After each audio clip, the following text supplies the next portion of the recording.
你有没有想过一个问题？你家的猫可能根本不是你的宠物，你以为你是它的主人，错了，其实它更像是你家的猫主子。每天你准时投喂、铲屎、鞍前马后的伺候它的生活起居。上百万的房子，你晚上才睡几个小时，而它却能一天24小时躺在最舒服的位置。心情好的时候过来蹭你2下，心情不好时连看都懒得看你一眼。而更离谱的是，这种关系已经持续了1万年。很多人以为猫是被人类驯化的，但真相可能恰恰相反，猫几乎没有为人类做出什么改变，反而你成了实打实的猫奴。科学家对比了家猫和它的祖先非洲野猫，结果发现经历了上万年200多个版本的演化，两者的基因相似度高达95%以上。换句话说，你家沙发上那只看起来人畜无害的猫咪，在基因层面上和草原里潜伏捕猎的野生猎手几乎没什么区别。1万年时间里，猫只在少数基因上发生变化，这些变化主要集中在3件事上：记住谁给食物，减少对人的恐惧，以及更容易形成奖励记忆。翻译成大白话就是，猫学会了记住谁是饭票。除此之外，狩猎本能、领地意识、独居习性几乎全部保留。在野外，非洲野猫是非常高效的捕食者，它们体型不大，但极其灵活，擅长潜伏，伏击突然爆发，老鼠、鸟类、蜥蜴，甚至小型羚羊幼崽都可能成为它的猎物。这种独来独往的猎手本来是非常害怕人类的，但问题来了，这样一种警惕、孤僻、独居的动物，为什么最后会走进人类家里？答案其实和一场人类文明的变化有关。大约1万年前，人类从游猎生活转向农业，开始种植小麦和大麦，并建立起固定的村落。粮食多了，粮仓也就出现了，但随着老鼠也就跟着来了。对于当时的人类来说，老鼠几乎是灾难。辛苦种了1年的粮食，可能一夜之间就被啃掉1大半，但对于猫来说，那简直是天降自助餐。于是，一些胆子稍微大一点的非洲野猫开始靠近人类村落，这里食物充足，天敌也少。慢慢的，它们就在村庄附近稳定下来。这里要注意一个关键点，人类并没有把猫抓回来训练，是猫自己选择在人类旁边生活。这种现象在科学上有一个名字，自我驯化，也就是说，不是人类改造了猫，而是猫在漫长时间里降低了一点对人类的警惕，但本质上它依然是那个独立的猎手。所以猫和狗完全不同，狗的祖先是狼，狼是群居动物，有严格的等级秩序，人类只要加入这个体系，就能逐渐成为首领。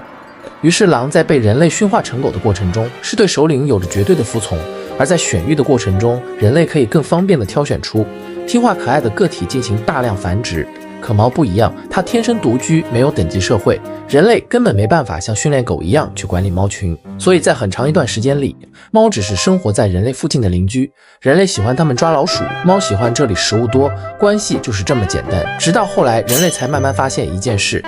猫不仅会抓老鼠，还长得特别讨人喜欢。科学家把这种特征叫做幼态持续，简单说就是大眼睛、圆脸、短鼻子以及轻声细语的动作。这些特征会直接触发人类的大脑本能，因为它们和人类婴儿非常像。于是人类看到猫的时候，很容易产生一种想照顾它的本能冲动，而猫似乎也发现了这一点。很多人不知道，成年野猫之间其实很少喵叫，喵这种声音本来是小猫像母猫要奶食用的，但家猫却把这个声音保留了下来，而且主要是对人类使用。更有意思的是，有研究发现，有些猫的叫声频率和婴儿哭声非常接近。换句话说，猫等于是学会了一种能激活人类照顾本能的声音，还有呼噜声。呼噜原本是幼猫吃奶时的震动声音，但成年猫依然会使用。当它躺在你怀里呼噜的时候，其实是在表达一种安全感的。同时，这种低频震动甚至可能帮助身体恢复。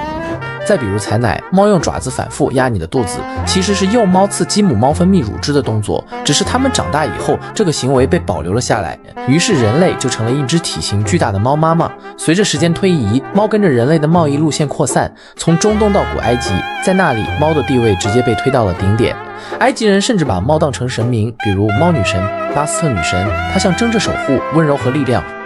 伤害猫在当时甚至可能被判死罪，大量猫被制作成木乃伊。而考古研究发现，当时埃及人养的猫其实和今天街头常见的虎斑猫非常接近，也就是说，你家那只猫和3000年前埃及神庙里的猫长得可能差不多。后来随着人类航海和贸易扩张，猫也跟着走遍世界，船上粮食多，老鼠多，猫自然成了最受欢迎的船员。就这样，贸易路从中东扩散到欧洲、亚洲，再到美洲和澳洲。